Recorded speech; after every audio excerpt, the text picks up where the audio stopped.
नमस्कार मित्रों, स्वागत आपका। बात करने जा रहे हैं एंटीबायोटिक सीरीज में हम लोग महाराजा राय सिंह की। आपकी first grade second grade REET आपके जो भी एग्जाम है राय सिंह से आपका सवाल बने।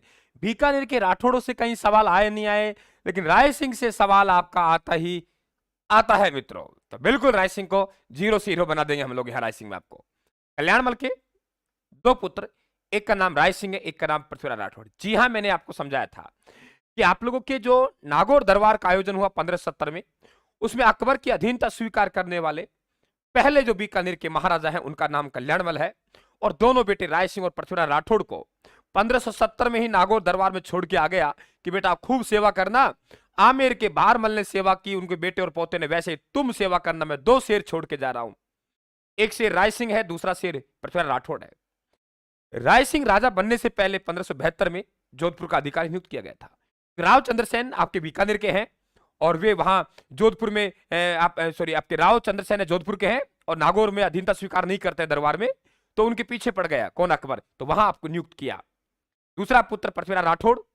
ये पृथ्वीराज राठौड़ की भी क्यों ना हम लोग बात कर लें।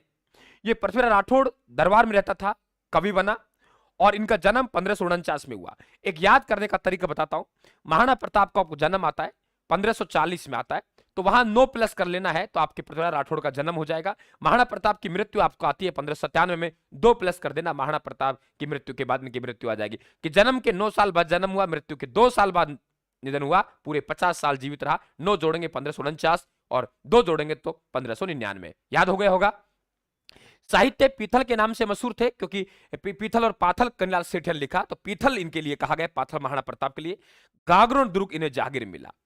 गागरोन दुर्ग में रहते उन्होंने रचना लिखी, उसका नाम बेली कृष्ण रुक्मणी वचनिका है। तो बेली कृष्ण रुक्मणी वचनिका 1580 में लिखी गई। और यह भी ध्यान रखें 1580 में लिखी, एक समय इंपॉर्टेंट है। दूसरी बात यह है कि ये जो वचनिका है जिसकी भाषा है वह भाषा उत्तरी मारवाड़ी है और इसमें भगवान कृष्ण रुक्मणी के विवाह की बात की गई है और ऐसे धार्मिक जानकारी हमें वेदों से मिलती है, पुराणों से मिलती है। इसलिए दुर्साहाड़ा ने इस ग्रंथ को 5वां वेद कहा है और 19वां पुराण कहा है। और एलपी टेसीटोरी जो कि उदिना गांव इटली के रहने वाले थे, इन्होंने डिंगल का हीरोस कहा है। तो डिंगल का हीरोस किसे कहा गया? पृथ्वीराज राठौड़ कहा गया।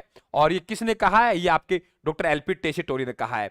तो पृथ्वीराज राठौड़ से आपके सवाल बन सकता है। हालांकि हम लोग साहित्यकारों में बात करेंगे, इसकी साहित्यकारों में बात करेंगे, लेकिन यहां बात चल रही थी तो बात करना हमारे लिए इनको जरूरी था।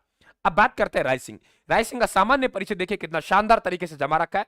क्वेश्चन देखे जाएगा, आपकी ऑफलाइन से तुलना कर लेना, आपने ऐप पे कोर्स ले रखा है वहां से तुलना कर लेना, समझाने का भी तरीका अलग मिलेगा और मैटर भी आपको अलग मिलेगा साथियों। पिता का नाम कल्याणमल हो गया। पिता कौन है? पिता का नाम कल्याणमल। जन्म 1541 में हुआ और 1570 में अकबर की सेवा में चले गया। तो 1570 में अकबर की सेवा में चले गया और जोधपुर का अधिकारी नियुक्त हुआ 1572 में, इंपॉर्टेंट है, और राजा बना 1574 में। जन्म 41 में हुआ, सुन लीजिए, जन्म 1541 में हो रहा है, राजा 1541 में हो रहा है, अकबर सन 1570 में गया, जोधपुर का अधिकार नियुक्त किया 1572 में और राजा बना 1574 में। पता होना चाहिए आप लोगों को। आगे बात करें हम लोग कि राय सिंह के राजकार्य क्या है। देखिए उपाधि धारण की कि आपके बीकानेर का पहला राजा, क्या कहा?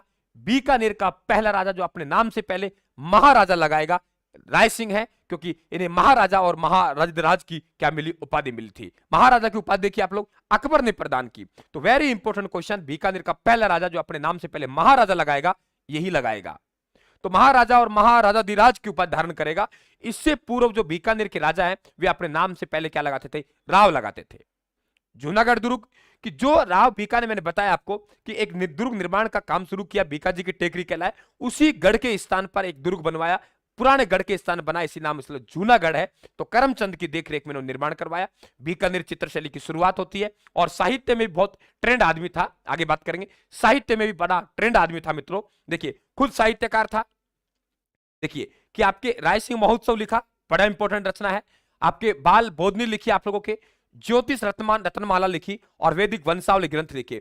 उपनाम है राजपूताना करण। वे कलयुग का करण था राव लूणकरण, ये राजपूताना करण है। किसके करण है? ये राजपूताना करण है। तो राजपूताना करण किसने कहा है? मुंशी देवी प्रसाद ने कहा है। और राजेंद्र जयसोम करमचंद्र कृष्ण ने क्या कहा है? राजेंद्र कहा है। इनके मंत्री देखिए, ये लोग सब मुगलों की सेवा कर रहे हैं मित्रों, मुगलों की सेवा कर रहे हैं। राज्य कोई और ही चला रहा है, इनको टाइम कहां मिलेगा? टाइम तो मुगलों की सेवा के पीछे नहीं लगना। अब देखिए कि आप लोगों के इनके मंत्री हैं शासन इनके मंत्री करमचंद की देखरेख में, जो जूनागढ़ भी इनकी देखरेख बना, मंत्री करमचंद की देखरेख में शासन चल रहा है। राय सिंह पुत्र दलपत सिंह को राजा बनाने का षड्यंत्र रचा। राय सिंह ने अपने पुत्र सूर सिंह है, सूर सिंह को उत्तराधिकारी घोषित किया, लेकिन मंत्री करमचंद ने षड्यंत्र रचा कि बेटा राजा तू बन, मेरी भी चलेगी तेरी भी चलेगी। तो दलपत सिंह को राजा बनाने का षड्यंत्र रचा, जबकि इसने उत्तराधिकारी किसको घोषित किया? सूर सिंह को। इसलिए साथियों इस पर दबाव पड़ा, भागकर अकबर की शरण में चले गया। निधन राय सिंह का 1612 में हो रहा है बुरहानपुर में। ये ध्यान रखना, एक मान सिंह, ये मान सिंह है, इनका जरूर ध्यान रखें कि मान सिंह है, ये इनका शासनकाल 1589 से 1614 रहा है। दोनों ही आपके सिलेबस में होते हैं, ठीक है। ये आमेर वाला मान सिंह है, तो आमेर वाला मान सिंह की मृत्यु बाद में हुई है, राय सिंह की मृत्यु पहले हुई है। बुरहानपुर दक्षिणी भारत में हुई है। उत्तराधिकारी, ये आ गया पॉइंट देखो, उत्तराधिकारी सूर सिंह को घोषित किया।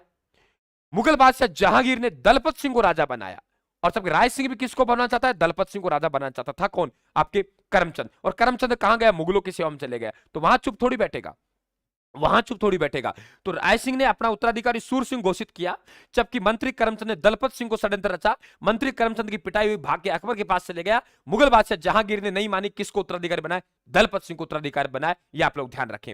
एक एक बातें इंपॉर्टेंट है आप लोगों के, एक एक बातें इंपॉर्टेंट है, और ये इंपॉर्टेंट इतना है, देखिए आप लोग, मैं बड़ा ही नहीं कर रहा, ठीक है, बड़ा ही नहीं कर रहा, आप खुद महसूस कीजिए इस चीज को कि रायथान आपको क्या दे रहा है। चैनल को सब्सक्राइब कर लेना, ठीक है, घंटी वाले निशान को दबा देना, और हमारे टेलीग्राम को भी ज्वाइन कर लेना, ताकि लगातार पीडीएफ बार बार डालने की जरूरत नहीं है। राजवंशी इतिहास के नाम से मैंने पीडीएफ डाली है, फाइल में जाके सर्च कर लेना।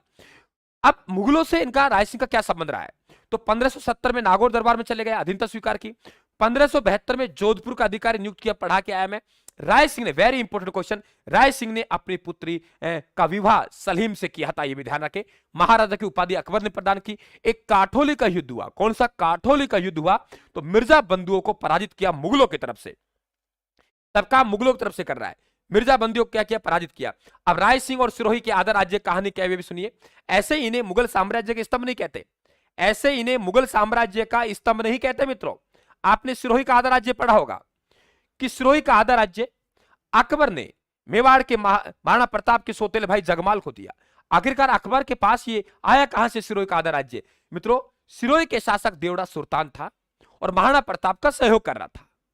तो अकबर ने राय सिंह को भेजा, और राय सिंह वहां पहुंचा, अधीनता स्वीकार करने के लिए बाध्य किया, और उसका आधा राज्य प्राप्त कर लिया, और इसी आधा राज्य को अकबर को दिया जाता है, और अकबर यही आधा राज्य मेवाड़ के जगमाल को देता है, और मेवाड़ का जगमाल वहां आपकी जाता है। लेकिन देवड़ा सुराथन चुप थोड़ी बैठेगा, आधा राज्य गया, प्रयास कर रहा है आधा राज्य जगमाल से लेने का, और दोनों के मध्य दत्तानी का युद्ध हुआ 1583 में, जिसमें जगमाल मारा गया और देवड़ा सुल्तान क्या होता है? विजय प्राप्त करता है। देवड़ा ने पूर्णतः मुगलों की अधीनता स्वीकार 1585 में की थी। तो मुगल साम्राज्य के स्तंभ कहलाते हैं कौन? राय सिंह। मुगल साम्राज्य के स्तंभ कौन कहलाते हैं? राय सिंह कहलाते हैं। तो ये राय सिंह आपके, देखिए बहुत अच्छा क्वेश्चन बनेंगे आपके राय सिंह से। मुगल अभियानों में राय सिंह शामिल, कौन कौन से मुगल अभियानों में राय सिंह शामिल था? गुजरात का था, काबुल का था, बलूचिस्तान का था, कंधार का था, धट्टा का था, नासिक अभियानों में शामिल था। उपनाम मुगल साम्राज्य का स्तंभ कह दे, क्यों नहीं कहेंगे साहब? बादशाह अकबर ने महाराजा की उपाधि प्रदान की, और बीकानेर का पहला राजा जो अपने नाम से पहले महाराजा लगाएगा, 4000 का मनसब भी दिया। जहांगीर आया, उसने कहा पिता ने महाराजा के दिए, मैं आपको राय की उपाधि दे रहा हूं। पिता ने 4000 का मनसब दिया, आपको 5000 का मनसब दे रहा हूं। और जहांगीर में क्या मिला? शमशाबाद मिला, जूनागढ़ मिला, नूरपुर मिला, और नागौर मिला। अब आपके कोई भी एग्जाम में बैठ जाना, राय सिंह से आपका सवाल गलत नहीं जाएगा। कोई भी एग्जाम में बैठो, राय सिंह का, आपको राय सिंह से सवाल गलत नहीं जाएगा, किसी भी हालत में, किसी भी हालत में गलत नहीं जाएगा। और देखिए ये आपके पुस्तक है आप लोगों के, जिससे मैं पढ़ा रहा हूं, ये पुस्तक मेरे द्वारा लेखन की गई है, रायथान की। आप मंगवाइए, ऑनलाइन मंगवा सकते हो। कैसे मंगवानी है आपके डिस्क्रिप्शन बॉक्स में दे रखी है मैंने, ठीक है। शानदार बुक है, हिंदी ग्रंथ अकादमी की 25-30 किताबों का संग्रह किया है, और संग्रह करके पढ़ा है, ज्ञान अर्जित किया है, और ज्ञान अर्जित करके फिर उसे आराम से मेरी भाषा में यहाँ हम लोगों ने कन्वर्ट करके आपके आंकड़े, तो उनकी मदद लेके हमने यहाँ स्रोत जुटाए और उनसे लिखा है। शानदार बुक है, आप एक बार पढ़ के देखना, ऑनलाइन मंगवा सकते हो आप लोग। राम राम साहब, टेलीग्राम को ज्वाइन कर लेना। धन्यवाद, थैंक यू।